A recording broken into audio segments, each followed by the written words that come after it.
Duhet edhe rrethi shoqëror argjend për suksesin të cilin po e targetoni? Mirë që më pyete mua njerë, sepse besoj që jam i vetmi që vin nga Maqedonia e Veriut, edhe them kështu emrin e plot.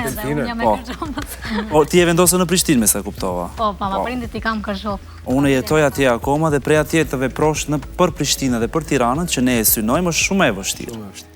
Parës përmendëm pjesën materiale, po unë do të kisha shtu edhe një moment tjetër, që e solet ti tashi është rrethi, përkrahja, mbështetja dhe është hapja e dyerve.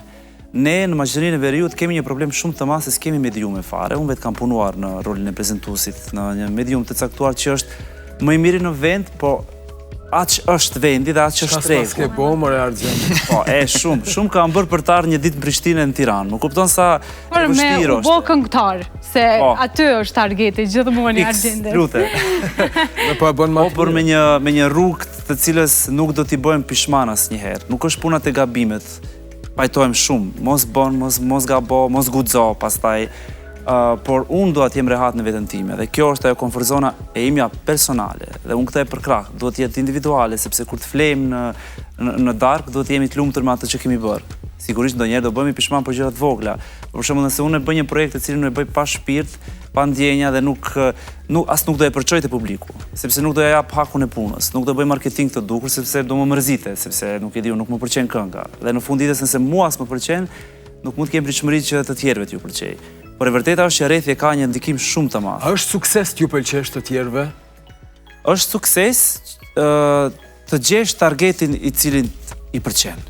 Kjo është sukses, siç ka gjetur parafolësja, Ylka, po. Të kam parë më herët në televizion.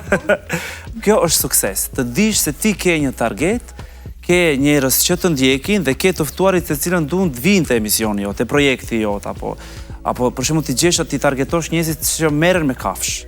Tani nuk mund ti personit si është situata që nuk ka ndjenjë fizike, nuk e ndjen atë lidhshmërinë emocionale me kafsh, ti thua që kafsh është shtëpiak. Po, ma njeriu është i babzitur pas suksesit, arrin pak sukses dhe pastaj don shumë sukses. Fillimisht arrin një target që ti e ke mendu, pastaj don një target tjetër. Ne jemi shumë babzitur pas suksesit, pas famës, pas lavdis dhe pastaj pas parave. Duket sikur jemi qenjet pa mjaftueshme, sidomos kur kapim pak sukses, pastaj me patjetër duam shumë sukses. Është e vërtet. A mendoni që njerëzit e suksesshëm janë gjithmonë të lumtur? Jo. Do thotë jo. Këtu po pajtohet i gjithë paneli sot. Hajde Ylka, pse jo? Jo, në stash jo. Cila ishte përgjigjja? Mesatare. Në fakt, unë mendoj që caku i një personi, nëse veç e ka